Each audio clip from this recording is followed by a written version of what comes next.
Hello, Composition 1. My name is Anna Sear, and I will be discussing the growing lack of gun control. Gun violence is easily one of the leading causes of death in America today. With rising numbers, we must put a stop to gun violence to prevent further devastation and innocent lives being taken. Today I'm going to be highlighting just some of the issues that guns have caused across our nation. While guns have been a part of America for years, and the Second Amendment right to bear arms has always been crucial to our nation, it's safe to say that most Americans own a firearm. While government officials have been zooming in on the ongoing issues of gun violence and the rising tolls in America, efforts in providing new policies and addressing the issue have been made. One issue I would like to discuss is gun violence in our schools. Schools need to be taking more control and implementing new safety precautions to keep children safe and to prevent a firearm from ever even reaching school property. Here's some videos discussing this topic. As a disclaimer, I believe that gun ownership is necessary. However, in my opinion, there is more that should be done to further prevent mass shootings from occurring not only in public, but in schools as well.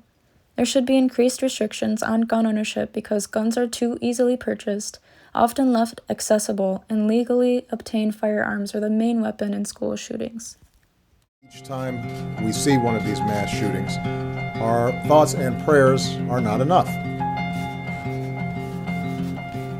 It's not enough. Rampage and a series of apparent security failures by police and school officials.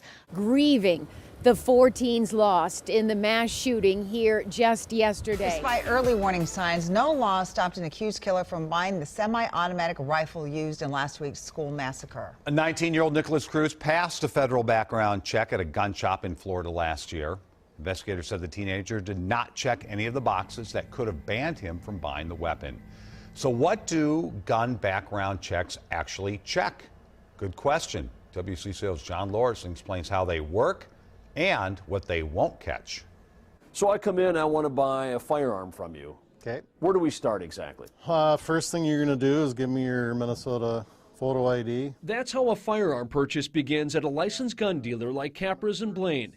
You have to be 18 to buy a long gun, 21 for a handgun, and have the right permit for certain weapons. And then you'll start filling out the federal form 4473. That form asks for personal information like your age and address. It'll also ask about your legal history, including, are you a fugitive from justice? I've never had that question. Another goal, upgrading cameras in schools, ensuring police can see what's going on real time. There's also technology out there that can, through AI, kind of spot a gun.